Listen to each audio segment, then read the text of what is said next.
Hi, I'm Joe Chang, and I'm running for State Superintendent of Schools. You know, there's some things that just aren't right about education, especially where it has to do with the state constitution. Look at Article 8, Section 1 of the state constitution. It says the state will provide a free education. Interesting, it does not say the state and federal government will provide a free education.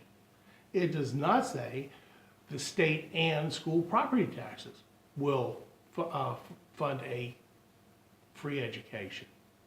Obviously, the way we are funding our schools is not constitutional. So how does the Constitution say we should fund our schools? Well, Article 10 says a North Dakota land fund will fund our schools. But the superintendent agrees with the other board members that our North Dakota school land funds cannot be used for North Dakota schools. In fact, less than 1% of the school funds are being used for North Dakota schools. And the superintendent says this is fine. So what are we doing with the North Dakota Land Fund? Well, according to the Century Code 6907, the Bank of North Dakota is to keep all education funds. But the superintendent has agreed with the other members of the board that New York bankers should keep the funds. Not only that, but we're paying about $300 million a year in commissions for them to keep those funds. Well, that would amount to about $1.5 million per school if we actually gave it to the schools instead. I guess it's a good thing our schools don't need any money, huh? So what do the New York bankers do with their commissions? Well, I'm guessing that they pay New York taxes. And New York uses their tax funds to support their schools. But don't worry, it's not a lot of money. It's less than 1% of the North Dakota School Land Trust funds. So that means that less than 1% of the North Dakota School Land Trust funds is used for North Dakota schools, and less than 1% of the North Dakota School Land Trust funds is being used for New York schools. And the superintendent says this is fine. Well, the superintendent and other board members go to New York on a regular basis to oversee the funds.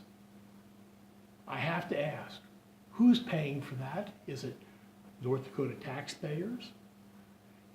That raises all kinds of questions and problems. But could it be that it's the New York bankers that are paying for these visits? If so, that raises all kinds of issues concerning, are those considered enticements to be able to use New York bankers? You know, education is a journey. This one seems like it's really off track. But we have all missed a turn. I hate it when that happens, don't you? Then you have to choose between keep going forward and hope it ends up where you want. You know it's not going to. Or you have to turn around and go back to where you missed your turn. Well, I think we need to turn around and go back to where we missed our turn, because we are not going in the right direction now. It doesn't help that the media is misleading citizens into thinking we are on the right path. In addition, they are persecuting my campaign by shunning me and my message and not doing the job they were expected to do by the U.S. Constitution. They should be pointing out that a 60% failure rate is bad. They should be asking the questions of, how did we get to a 60% failure rate? They should be asking, what plans do we have to get back to an 80% proficiency rate? Such questions would, of course, cause the incumbent to lose. And so the media will not ask such reasonable questions.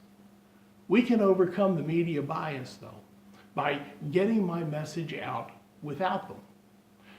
The way we can do this is for you to do what you're doing, watch this video, and Then send it to all of your Facebook friends and ask them to watch the video and send it to their friends. When this is done, there's a good chance the superintendent will be stopped from using our children as lab rats for her experiments. Please send this message to all of your Facebook friends.